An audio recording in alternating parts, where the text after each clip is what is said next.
കഥ രണ്ട് കുടങ്ങൾ. പണ്ട് പണ്ട് ഒരു ഗ്രാമത്തിൽ വളരെ അധ്വാനിയായ ഒരു കർഷകനുണ്ടായിരുന്നു. അവന്റെ പേരാണ് രാമയ്യ. അതിരാവിലെ രാമയ്യ രണ്ടു കുടങ്ങളിലായി എന്നും അടുത്തുള്ള ഒരു കുഞ്ഞു പുഴയിൽ നിന്നും വെള്ളം കോരുമായിരുന്നു. അദ്ദേഹത്തിന്റെ കുടത്തിലൊന്നാകട്ടെ അത് പൊട്ടിയതായിരുന്നു, മറ്റേതാകട്ടെ പൊട്ടാത്തത്.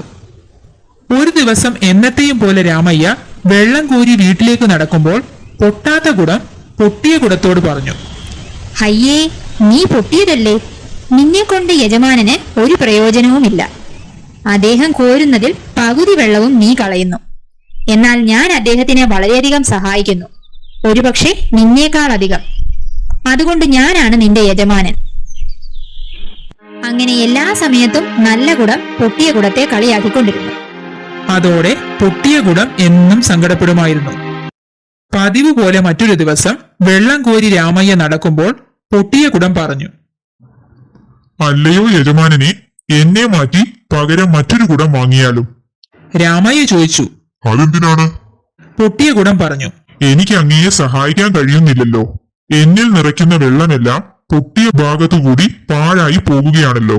ഇത് കേട്ടതും രാമയ്യ ചിരിച്ചുകൊണ്ട് പറഞ്ഞു, അല്ലയോ പൊട്ടിയ കുടമേ, നീ വെള്ളം പാഴാക്കുന്നെന്ന് ആരാണ് പറഞ്ഞത്? ഈ ഭാഗത്തെ മനോഹരമായ ഈ പുഷ്പങ്ങൾ നീ കണ്ടോ? ഇവയെല്ലാം നീ നനച്ചു വളർത്തിയതാണ്. പൊട്ടിയ കുടം ആ ഭാഗത്തേക്ക് നോക്കി.